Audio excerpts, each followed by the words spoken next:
Welcome to Merschman Seeds Cup of Joe. On this episode, we cover one of Joe's favorite topics, wheat. Hear about planting details, diseases, and how to get the most out of your crop. Have you seen white mold in your fields? Joe and Ben talk about how you can manage this disease. Will there be corn hybrids tolerant to tar spot? Ben has an update on Merschman Corn. And hear from Turk about what's going on with the markets. Hi, this is Joe Merschman. Welcome to Merschman Seeds Cup of Joe. Today we have our regulars. We have Turk, and Lynn, and Ben.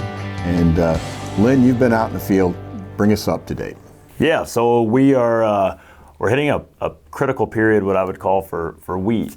We are at the point where we're about ready to start in-season sales, so just wanted to start today off with just a quick reminder that wheat demand this year for Merschman's has been really strong, and if you haven't got in to take a look at our portfolio, definitely take a look at that and get with your dealer to make that order. As we talk about... How about supplies? Supply is great. So we still got a good supply? We have a great supply. Yep, we will be able to take care of everyone on most of our varieties that's in the book. So yeah, I don't think we'll sell it all, will we? We're going to try. We're going to try. But I think the key thing is we got small trucks. We can make deliveries. If there's wheat needed, talk to your dealer. Yep.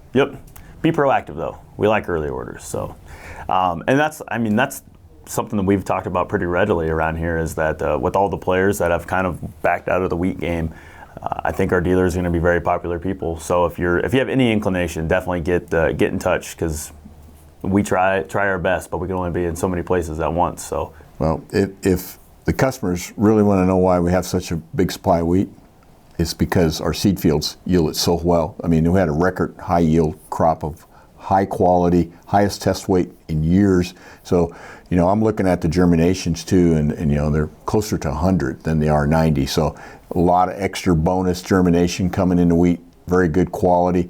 The new seed treatment Ben put on it this year with adding several different products, the biostimulant. It's really going to be a good year to plant wheat. And then look at the price, right? Turk, I mean, the price is awesome. Price is hanging in there. It's actually moving up a little bit. The uncertainty in Ukraine has definitely got everybody a little shook up over there, and who knows what's going to happen over there before we're all said and done. But yeah, wheat's going to be the strong player in the market for some time to come, and you still got plenty of time to plant it. Yeah, and Ben, what about, I don't have a drill. What am I going to do? Yeah, we have lots of growers that plant wheat in their, 15-inch row bean planters now. All you got to do is get a different set of plates bought. I think I priced them out for my dad's planter last week, and it was like $160 for the whole planter. I think Nolan 16 row. He's using his soybean plates even still. Is he? I think he's using his large cell soybean plates and just changing the sprocket setup. There's a guide that he sent me that I can have Alex put up there too for the ones with Kinsey planters, as far as what that goes with using a 48 cell plate. The one thing that talking to some growers that are experimenting with that is that your monitor just can't get to 1.5, 1.8 million with the especially John Deere. I think the one said they tap out at 400,000.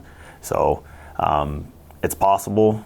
There's just some little bit of logistics, I guess, that goes into it. You might still have to, unfortunately, get out and check and make sure that you're planning. But inch and a half, right? Yep. And then speaking with Nolan a little bit, and I think he's mentioned this in some videos, that you just kind of check the level as it's going down, and you have a pretty good idea.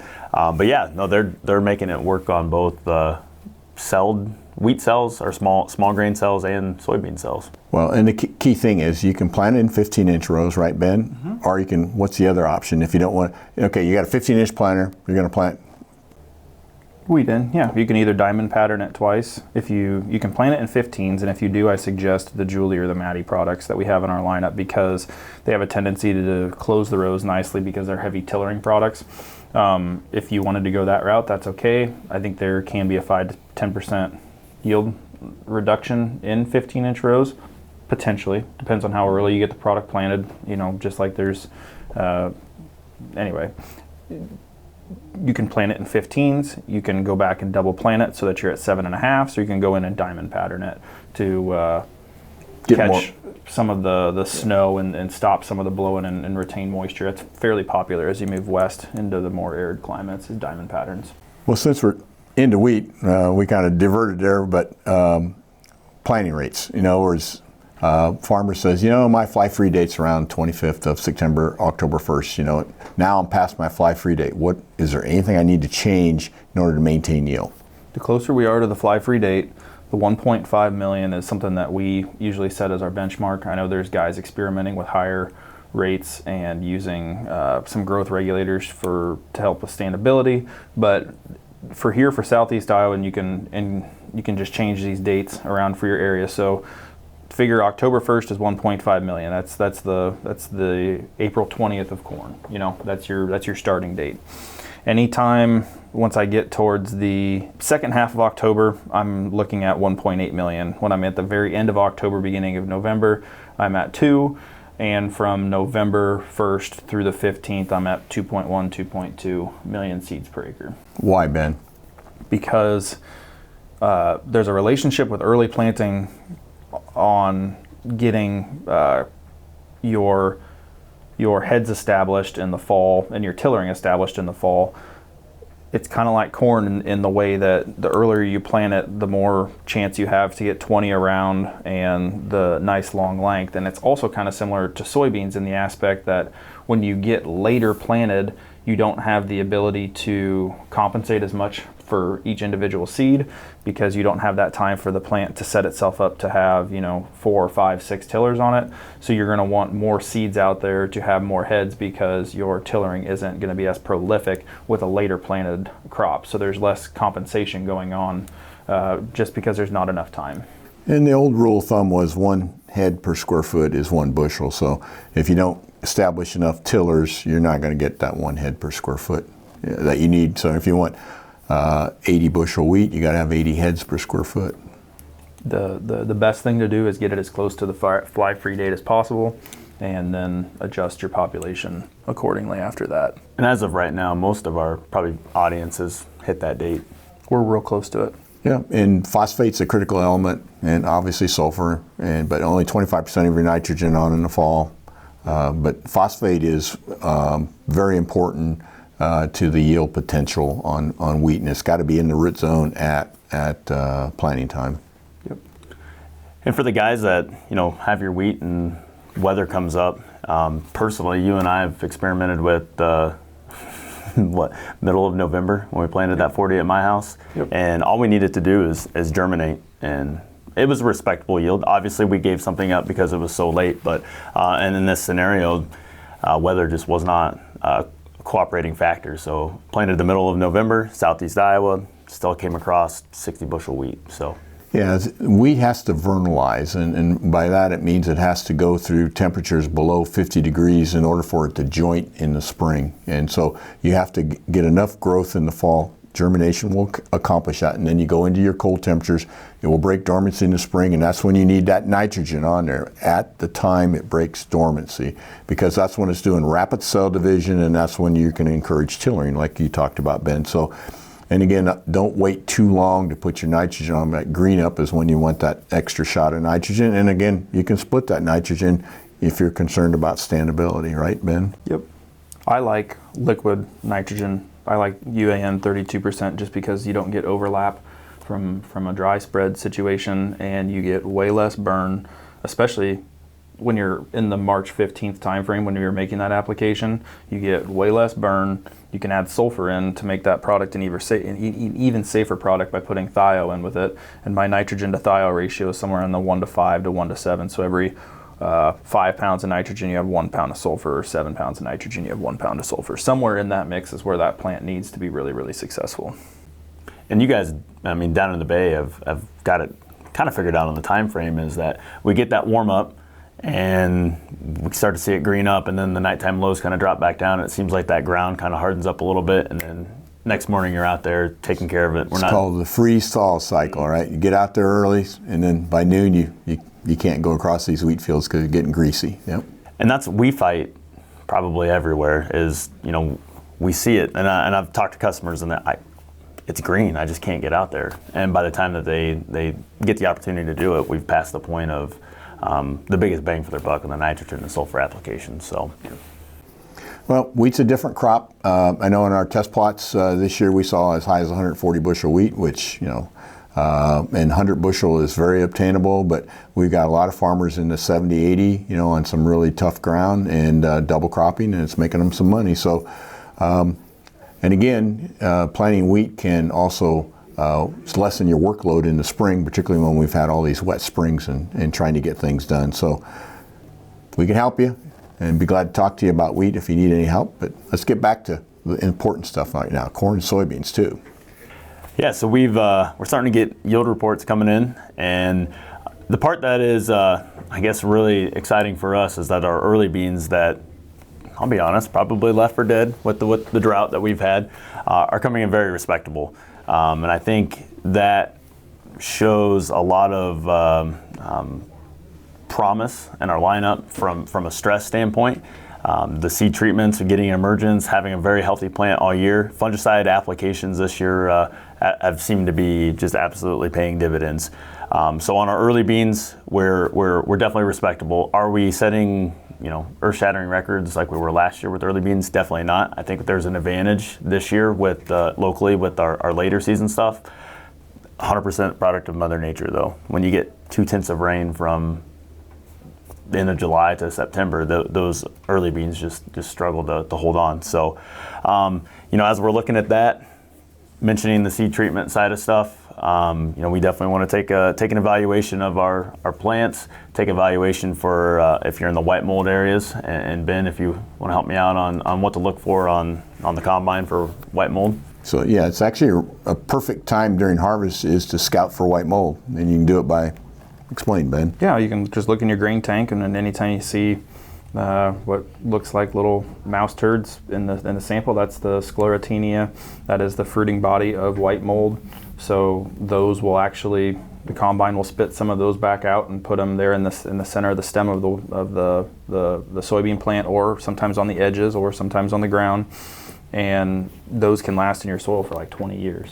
So that is the fruiting body. Once they get the right environment, when they get the right amount of moisture and heat, they will create apothecia, which are little mushrooms, which will produce spores and push it back up into the plants and infect flowers. It has a tendency to affect the lower part of the plant as well. So now is the time to be looking for that, looking at where your hardest hit areas of the fields are at. I know that there are some fungicides out there that are extremely expensive that are fall applied.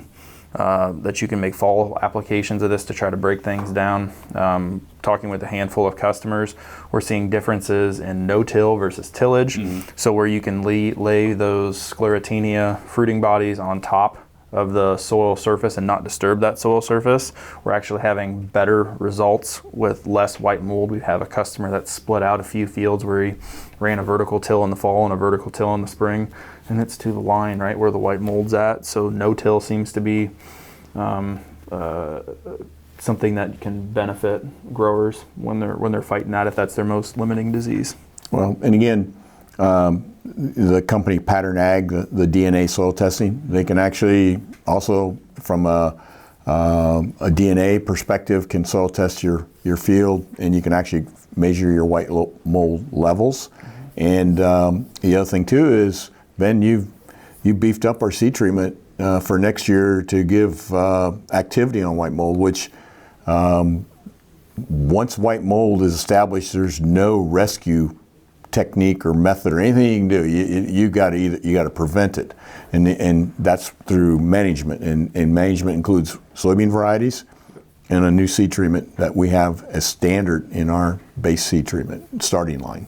Heads Up is the component that you're talking about right there that gives us, to the row protection. We've seen it. We've shown it on Cup of Joe already once or twice, but it turns on an enzyme inside the plant. That enzyme produces an acid that doesn't allow for the white mold to infect the roots, the flowers, any growing tissue. It does a really nice job trying to fight off the infection points. And it's season-long control too. Yep. So keep that in mind. And again, folks in Group 3 country and Group 4 country, we don't have white mold. Yeah, we're seeing it a lot farther south. And it used to be we were white mold free, but We are not anymore, and looking at some of the pattern ag data that we've seen, it's showing up much farther south, and by using Merschman soybeans with the heads up in it in our starting line seed treatment, you're going to get ahead of it. And then the guys up north, where you fight it every year, it's going to make a difference. It's going to make a huge difference. So that's probably one of the most exciting things, and it is a biological, and it's a very safe product. So heads up in our starting line seed treatment is a game changer for white mold, and it also has activity against sudden death and some other diseases too. Right. So I know we keep beating that drum, but we want to significantly show you that Merschman Seeds is different, way different than the other companies. And that's because we have, 6 different sources in our seed treatment in starting line and starting line plus. 6 different companies make up our seed treatment. The other companies, like I can mention Syngenta, I can mention BASF, and I can mention even Monsanto, they tend to stay in line with what they produce. They won't go outside of their stable. And that's okay if they got all the bases covered, but I question if they do. Yep. Anything else, Lynn, on the yields and stuff? I know I've seen some 80s this year, and I've seen some 60s, and maybe even some 50s. So it's a little bit variable. It is, and that's we're going to see that on corn too. Personally, we started in on some corn, and stuff looks really promising. And there's some spots that make you kind of scratch your head a little bit, like how do we get that in the field to look like that in the field? And I think we're going to fight that everywhere. But from the corn standpoint, I mean, the biggest thing that I want to reiterate again, and I think, Ben, you were going to talk about this as well, but it seems like certain brands, certain hybrids, certain fields, we're definitely seeing a very fast deterioration in the stock quality in this corn. And it's happening very, very rapidly, and it's happened early. So if you haven't been out to push test your corn, get out there and check that out. Yield-wise, I haven't heard anything recently on the Stein to give an update from last week, but those MX varieties, once again, more people are talking about the excitement that's coming out of that camp. There's a lot of excitement for us. We took the test plot off for Merschman's here and got to take a look at our new corn as well, and saw the yield component to that. I hate to sound like a broken record, but it's tough to be very excited, or not excited about that. Yeah, it's pretty impressive. The Merschman corn is going to have a very good fit for the variable acre, the tough ground, variable ground, good ground. It looks very, very promising, and I'm excited to share those yields once we're ready to share them. Stuff hung right with it, and our old reliables are still in the game, so that is very, very exciting from that standpoint, that we're going to be able to offer a complete portfolio and really handle almost everyone's acre that they need to, and bring the yield too. And the Stein varieties are priced, fairly priced, and that's the thing. If you got an MX variety that's got higher yield potential and you can get it at a good price, manage that particular genetics, because the Stein genetics are way ahead on the short hybrids, higher population, high management type environment. I know we're hearing a lot of noise from St. Louis about their great products, but we've been selling them for years. I mean, so no question about Stein's the leader in this type of technology, and the other one, everybody else is trying to catch up. And so if that's your cup of tea, fine. And then of course Ben is working on the Merschman products to take care of the folks that are just not ready to go there yet. It's an exciting time for a Merschman dealer, for sure. I mean, they're going to have one of the broadest portfolios from a corn standpoint of any competition out there, between Stein and the Vipteras, and we're going to have the Corteva backing PowerCore and the Merschmans. It's going to be a very nice complement for those guys. If you're not familiar with the PowerCore hybrids, that's going to be Liberty, Roundup, 2,4-D resistant, and then FOP, right, which is a grass herbicides. Assure 2. Assure 2. So all 4 herbicides can be put on the what they call the Enlist E3, not Enlist varieties, not E3, Enlist corn hybrids, Enlist corn. Yep.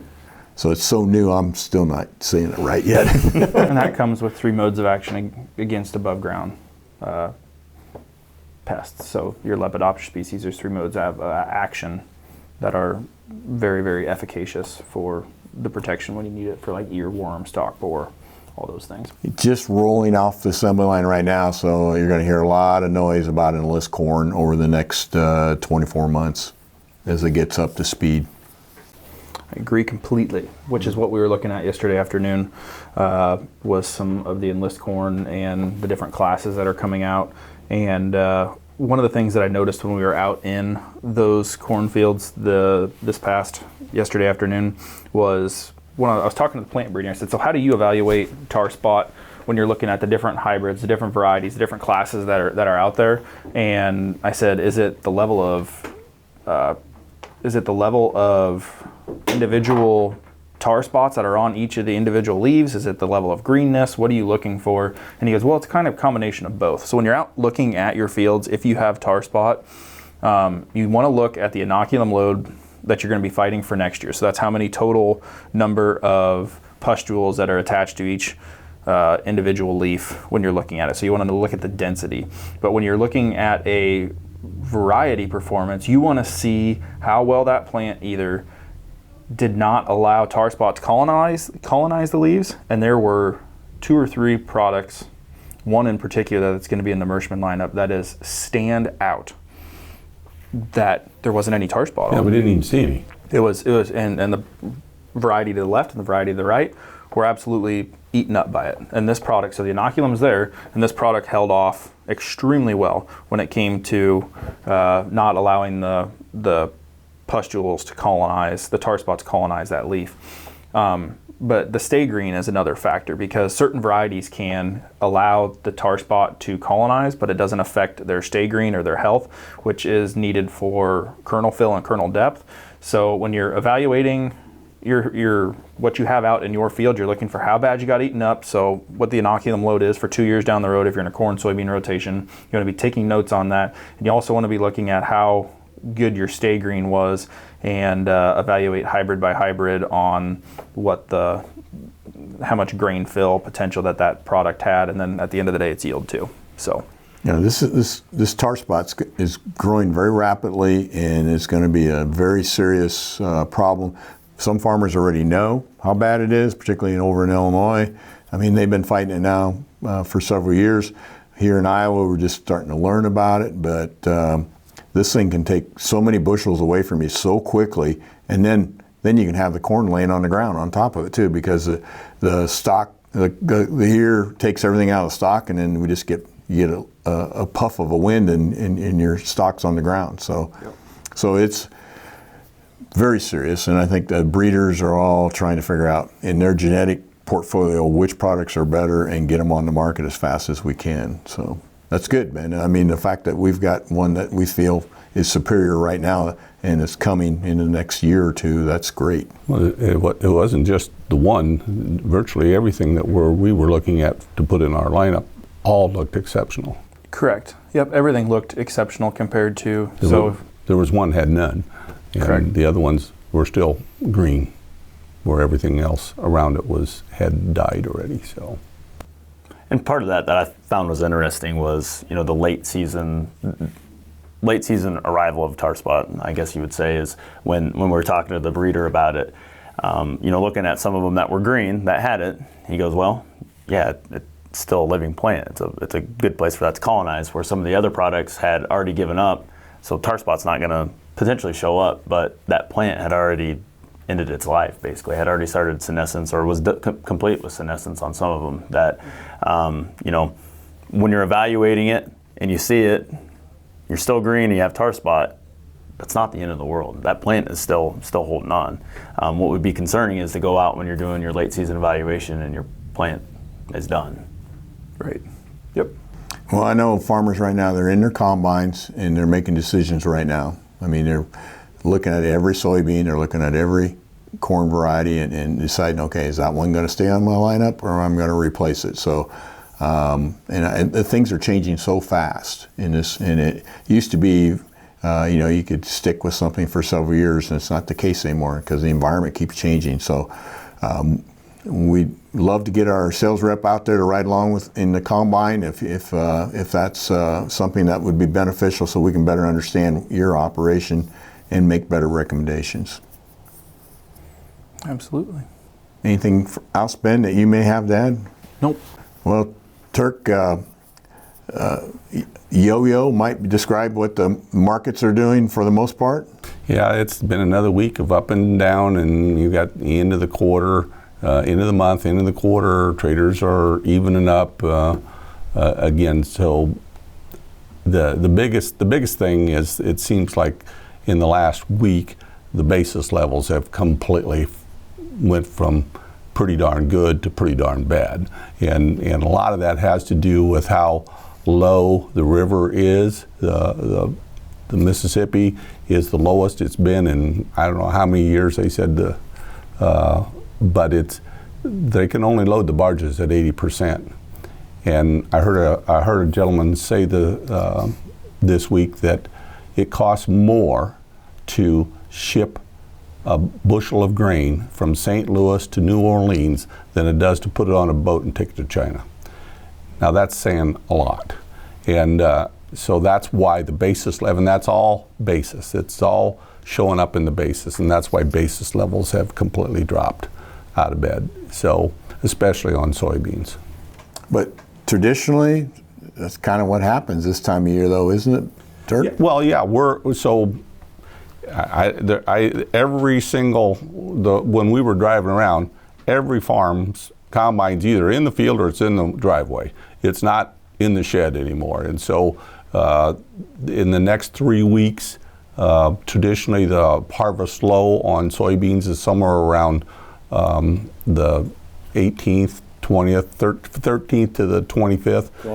Columbus Day was historically the low in the combine. And that's because it doesn't take very long to combine beans anymore. And the combines are just now starting to really roll. And by the third week of October, they're getting wrapped up, and any extra bushels are going to town, and that pushes basis down or markets down even further. So it's also interesting what the carry is. The carry has actually been widening, and there is carry in the market now to take these soybeans to next spring. So those are all things that are showing up in the market that's probably going to get worse before it gets better because of just the harvest pressure and the timing of the year. Well, farmers, to me, the marketing part of it is the hardest part.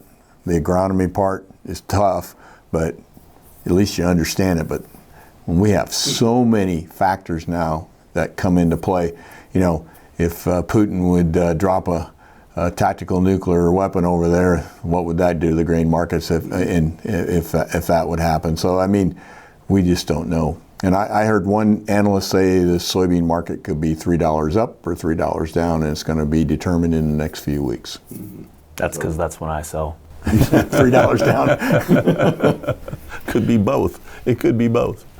Then that's good to know, because we try to buy our hedge for next year at the low, so let me know when you sell, so we'll buy, and then we'll get a better price for our customers.